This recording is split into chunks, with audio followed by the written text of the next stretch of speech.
आजको यस भिडियोमा हामी Samsung Galaxy M31 को फोल्डर कसरी चेन्ज गर्न सकिन्छ भन्ने बारेमा हेर्न गइरहेको छौं। यस फोल्डरमा चाहिँ नि अहिले प्रब्लम के छ भन्दाखेरि यो तलपट्टि अलिकति स्क्रिन क्र्याक भइरहेको छ।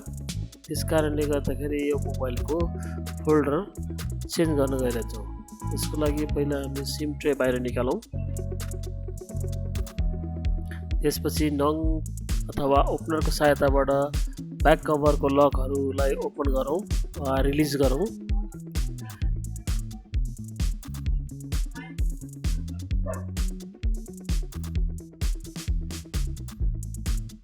र यसरी चारैतिरबाट लकहरू रिलिज गरिसकेपछि हामीले कभर छुटाउनु भन्दा अगाडि त्यहाँनिर फिङ्गरप्रिन्ट सेन्सरलाई एक्चुअली दबाएर भित्र थिच्नु पर्ने हुन्छ, किनभने यो ब्याक कभरसँग टाँसिरहेको हुनसक्छ। यसले गर्दाखेरि फिङ्गरप्रिन्टको चाहिँ सेन्सरको फ्लेक्स चाहिँ च्यातिन सक्छ। त्यसकारणले गर्दाखेरि यसलाई हामीले थिच्नु पर्ने हुन्छ र फिङ्गरप्रिन्ट फ्लेक्सलाई बाहिर निकालिसकेपछि हामी तल चार्जिङ बोर्ड भएको भागमा चाहिँ को स्क्रुहरू सबै ओपन गर्दैछौँ र यसमा ब्राकेटहरू बाहिर निकालेर माथिपट्टिको पनि मदरबोर्ड मेन मदरबोर्ड भएको भाग पनि खोलेर त्यसको ब्राकेट पनि पहिला बाहिर निकाल्नु।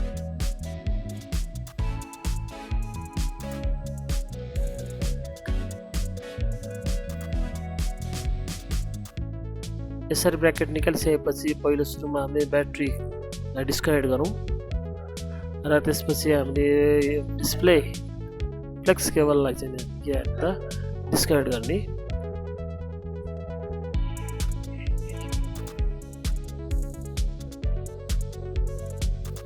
यसलाई हामीले बिस्तारै निकाल्नुपर्ने हुन्छ, नत्र भए यो फ्लेक्स बिग्रिन सक्छ। यसै गरी हामी चार्जिङ फ्लेक्स केबल जुन चाहिँ हाम्रो चार्जर केबल हुन्छ चार्जिङ बोर्डबाट त्यसलाई पनि निकाल्ने र साथसाथै आरएफ केबललाई पनि हामीले बाहिर निकाल्ने। यो एन्टिना केबल हो र साथै अनुप बटनलाई पनि डिस्कनेक्ट गर्ने।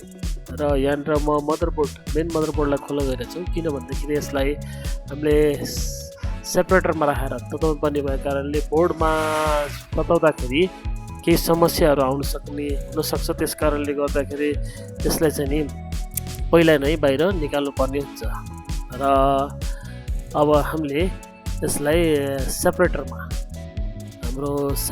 राखेर यसलाई केही बेर हिट दिनुपर्ने हुन्छ र यो टेम्परेचर चाहिँ हाम्रो 80 देखि 85 डिग्री सेल्सियसमा हुनुपर्छ र केही बेर हिट दिइसकेपछि अब साइडबाट हामीले यो फोल्डरलाई बिस्तारै उक्काउनु पर्दछ र यसरी उक्काउनु पर्ने बेलामा चाहिँ हामी कुनै प्लास्टिकको टुक्राबाट पनि बिस्तारै उक्काउन सकिन्छ वा हामीले यो के भनौँ फोल्डर ओपनरको सहायताबाट पनि यसलाई निकाल्न सकिन्छ। अहिले यहाँनिर फोल्डर ओपनरको साथसाथै मैले प्लास्टिकको युज गरिरहेको छु। यो प्लास्टिक चाहिँ अलिकति हार्ड प्लास्टिक हो। यसरी हामीले प्लास्टिकले बिस्तारै फोल्डरलाई रिमुभ गर्न सक्छौँ।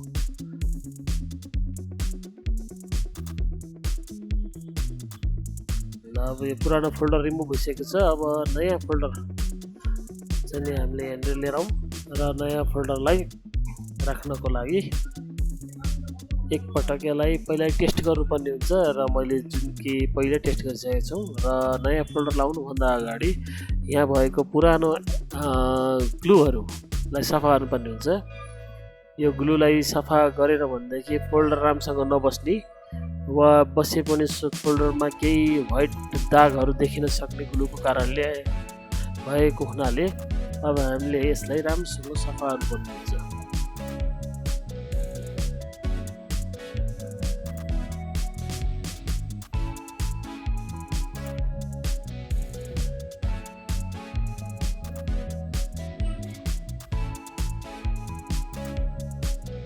र यसरी सफा गरिसकेपछि हामीले इयरपिस स्पिकरको भागलाई पनि सफा गर्ने र इयरपिस स्पिकरको भागलाई पनि हामीले त्यहाँनिर लागेको जुन प्लास्टिकको स्पिकर कभर हुन्छ त्यसलाई पनि निकालेर सफा गर्दा अझ बेस्ट हुन्छ।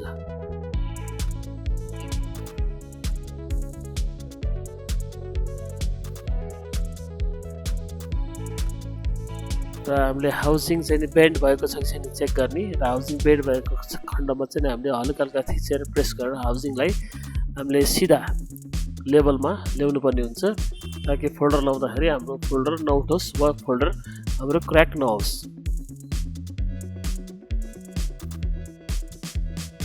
र यहाँ मैले अहिले एयरपिसको स्पिकरको जालीलाई निकालेर सफा गर्दैछु। यो फोल्डर चेन्ज गर्दाखेरि यो जाली पनि सफा गर्ने हुने एयरपिसको स्पिकरको साउन्ड चाहिँ नि गेन हुन जान्छ। त्यसैले यो फोल्डर चेन्ज गर्ने बेलामा यसलाई पनि सफा गर्नु होला। र यसलाई सफा गर्नको लागि मैले पेट्रोलमा केही बेर राखेर ब्रसको सहायताबाट यसलाई सफा गर्ने र पुनः चाहिँ त्यसलाई हामीले फिटिङ गर्नुपर्ने हुन्छ।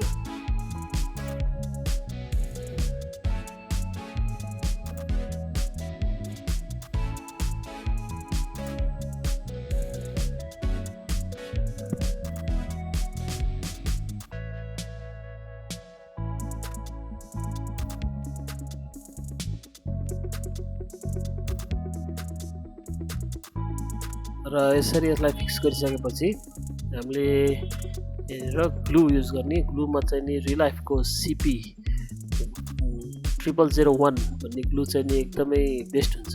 मैले चाहिँ यही नै युज गर्ने गर्छु। हुन त मार्केटमा अर्को ग्लु पनि पाइन्छ तर यो ग्लु चाहिँ नि एकदमै राम्रोसँग स्क्रिनलाई अथवा हाम्रो फोल्डरलाई हाउसिङसँग फिक्स गर्ने भएको कारणले गर्दाखेरि प्राय चाहिँ नि म यही ग्लु नै युज गर्छु। र ग्लुलाई चारैतिर लगाउने र केही समय वेट गरेपछि बल्ल नयाँ फोल्डर लाउनु पर्ने हुन्छ। र नयाँ फोल्डर लाउँदाखेरि यसमा भएको जुन प्रोटेक्टिभ प्लास्टिकहरू हुन्छ त्यसलाई रिमुभ गर्ने र तलको प्लास्टिकलाई निकालिसकेपछि बल्ल यसलाई चाहिँ हामीले हाउसिङमा सेट गर्नुपर्ने हुन्छ।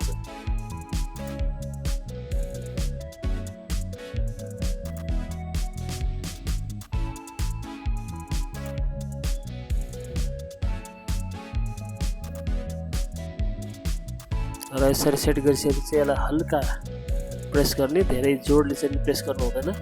धेरै जोडले प्रेस गर्दाखेरि चाहिँ नि हाम्रो डिस्प्ले चाहिँ नि कतै नमिलेको हाउसिङ अलिकति बेन्ड भएको भागहरू छन् भने त्यहाँनिर पऱ्यो भने हाम्रो क्र्याक हुने सम्भावना हुन्छ। त्यही भएको कारणले गर्दाखेरि यसलाई हामीले बिस्तारै प्रेस गर्ने र प्रेस गरिसकेपछि अब हामीले यसलाई सेट गरेर एकपटक डिस्प्ले चाहिँ नि चेक गर्नुपर्ने हुन्छ। यदि डिस्प्ले नआएको खण्डमा वा डिस्प्लेमा प्रब्लम देखिएको खण्डमा चाहिँ नि हामीले तत्कालै यो फोल्डरलाई उकाएर अर्को लाउनु पर्ने हुन्छ। त्यसै कारणले गर्दाखेरि पहिल्यै सुरुमा यसलाई चेक गर्नु अति नै जरुरी छ।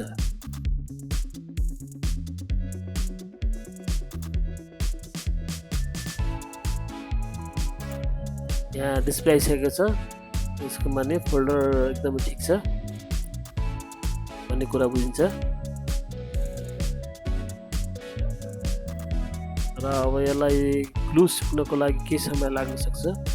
र यहाँ पनि अहिले मैले यो सबै टचहरू पनि अलिकति चेक गर्दैछु।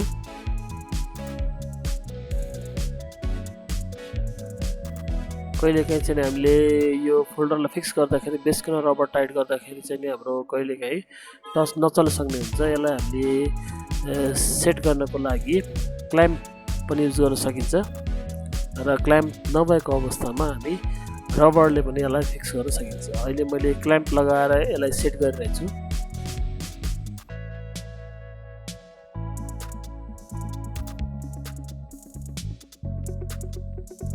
र यसलाई सेट भएको छ कि छैन एकचोटि राम्रोसँग चेक गर्ने र यसलाई अझ राम्रोसँग सेट गर्नको लागि हामी पुरै पार्ट्सहरूलाई एसेम्बल गर्ने र यसलाई रबरले बाँधेर केही समय अथवा केही घन्टा चाहिँ हामीले छोडिदिनु पर्ने हुन्छ। अब यो सबै पार्ट्सहरू एसेम्बल गरौँ। पहिला यो RF एन्टिना केबल लगाउँ।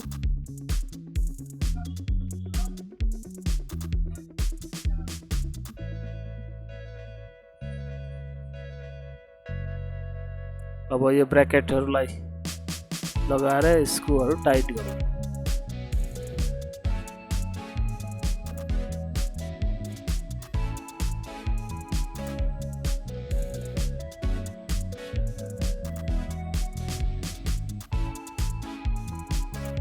त्यसै गरी माथिल्लो ब्र्याकेटलाई पनि फिक्स गरौँ।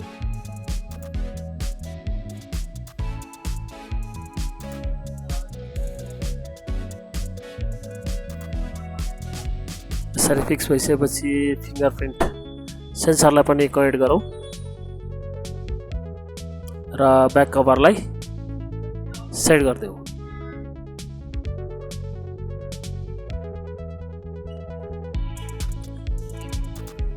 ब्याक कभर राम्रोसँग सेट भइसकेपछि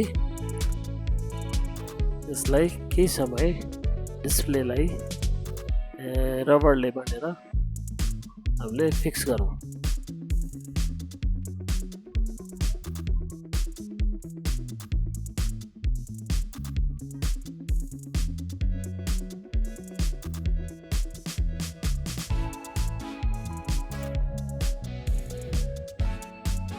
यसरी रबरले बाँध्दाखेरि धेरै टाइटली चाहिँ बाँध्नु हुँदैन, एकदम हलुका तरिकाले यसलाई हामीले रबर ब्यान्ड लाउनु पर्ने हुन्छ र धेरै टाइट चाहिँ नि हाम्रो नगर्नु होला, किनभने यसले गर्दाखेरि हाम्रो डिस्प्ले अथवा फोल्डर क्र्याक हुने र फोल्डरमा प्रब्लम आउने र साथसाथै कहिलेकाहीँ टचले राम्रोसँग काम नगर्ने पनि हुनसक्छ र केही समय हालिसकेपछि यो रबरहरू पुरो निकाल्ने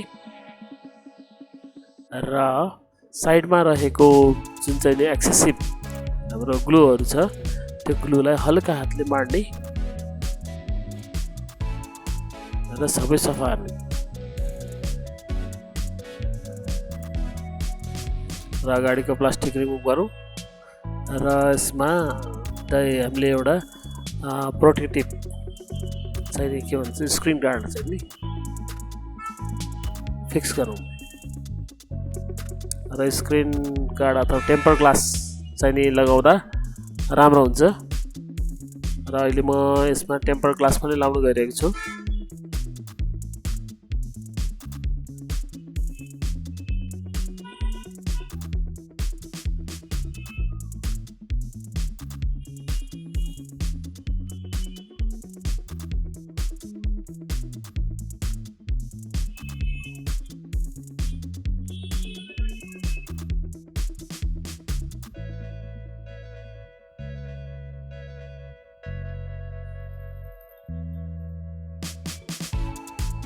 यो स्क्रिन गार्ड अथवा टेम्पर ग्लास लाउँदाखेरि हामीले माथि क्यामेराको पोइन्ट सेन्टर पोइन्ट पारेर फिक्स गरिसकेपछि बिचमा प्रेस गर्ने र अटोमेटिकली के हुन्छ त योसँग डिस्प्ले अथवा फोल्डरसँग टाँसिन्छ र अब हाम्रो टेम्पर ग्लास पनि लागिसकेको छ र क्लाइन्टले ब्याक कभर पनि लगाइदिनु भनेको कारणले गर्दाखेरि मैले ब्याक कभर पनि नयाँ लगाउँदैछु। यसरी अब यो हाम्रो फोल्डर इन्स्टल भइसकेको छ